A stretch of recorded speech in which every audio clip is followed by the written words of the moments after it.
This will probably be the most rushed hot take to date. I will also remove the game cover here. I am jet lagged, I am tired, and Leona is coming out in 13 hours. So everyone say hi to YouTube. I already started recording. This will be the Leona hot take. I really apologize for it being so rushed.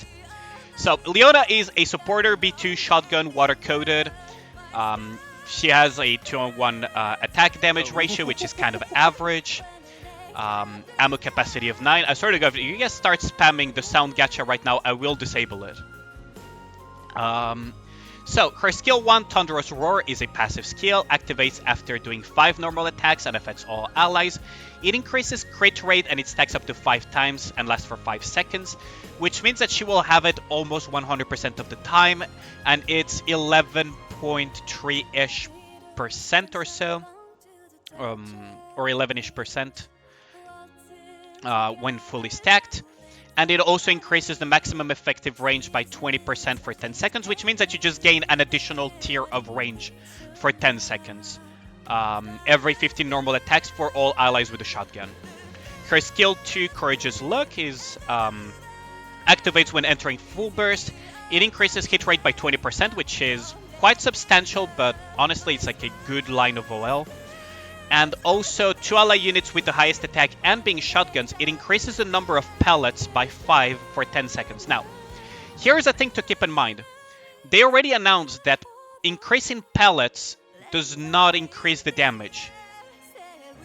And pellets, if they increase the damage, that would be good. If they don't increase the damage, that would be nice for burst generation. The problem is that this does neither. Because you're entering full burst, meaning that you're not generating any burst gen anymore. And the damage of the pellets not changing is why. It's just like increasing spread or something. She also has her burst skill Lion's Heart, which has a cooldown of 20 seconds and affects all allies. It increases crit damage by 34.64% for 10 seconds. And crit rate by 21.32% for 10 seconds. So, generally speaking, I would say this is not it. This ain't it, Chief. I would say she is most likely a safe skip. She's basically for an archetype that has nothing to support at the moment. Kind of like Tove in that regard, but almost worse. She's an archetype that she has nothing to support, meaning that the only good pairs would be Guilty, but she's burst 2. So you would be running 2 20-second burst 2s, which is not ideal. Or you would be running her with Sugar and some other good B3 shotguns, but none of them are that amazing. Meaning that at the moment, she is a safe skip. Now, if we look a little bit more into detail into her skills and abilities, maximum effective range, as I've said, is just adding an additional tier of effective range. That's probably one of the best things that she provides, along with the crit damage and crit rate. Because I was talking about this with Mr. Konto, so shout out to Kontosis and Ultras for this, because I discussed a little bit with them. Crit rate and Pierce with the additional pellets just evens out. It's basically not there.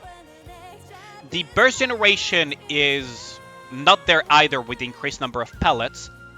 So you just gotta wonder why you would increase the number of pellets if it doesn't have an increase in damage.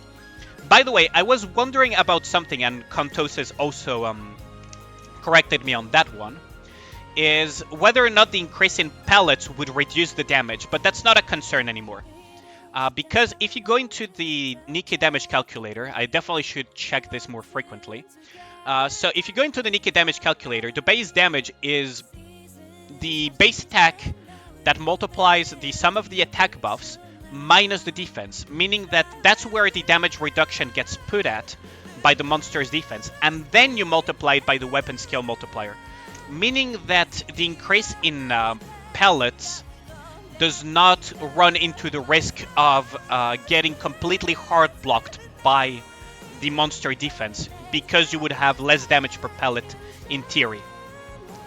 So this is just a kind of a very weird skill that I just cannot put my finger on where it would be useful, because it evens out with crit rate and crit damage. It doesn't matter.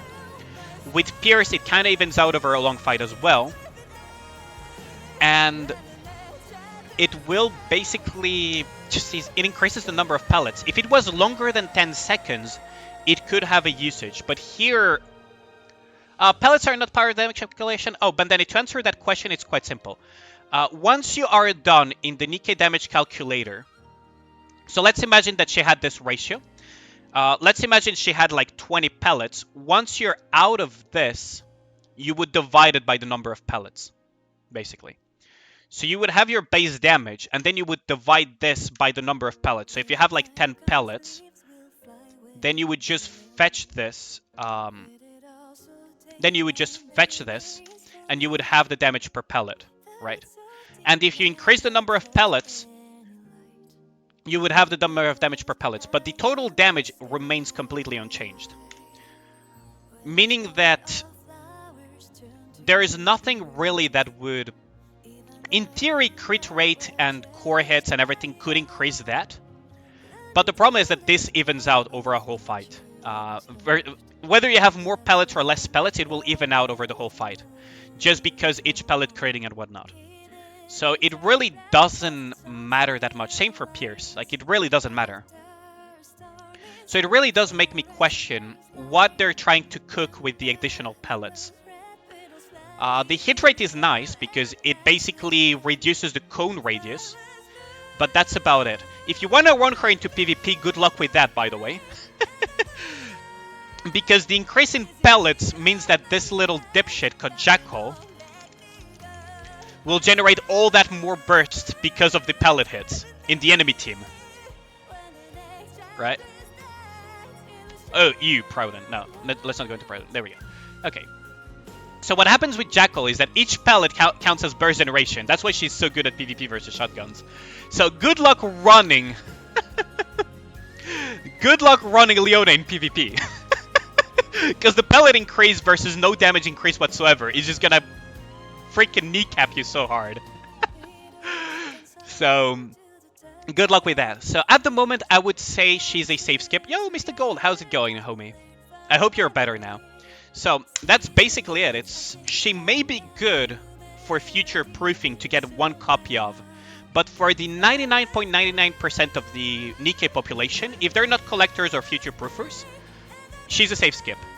There is not much to say about her, to be honest. Like, the increase in crit rate and all is fine, but... right now, she doesn't have anything to support, and the pellet mechanic just... I cannot put my finger on where you could actually use it. So, that is about it. So, everyone, wave goodbye to YouTube. This will be the hot take. I really apologize again for the very rushed hot take. The timing of Leona couldn't have been any worse. I mean... the only thing worse than her timing is probably her kit. So, with this out of the way, Alienate out, I'll just go back to the stream. Have a good one, guys.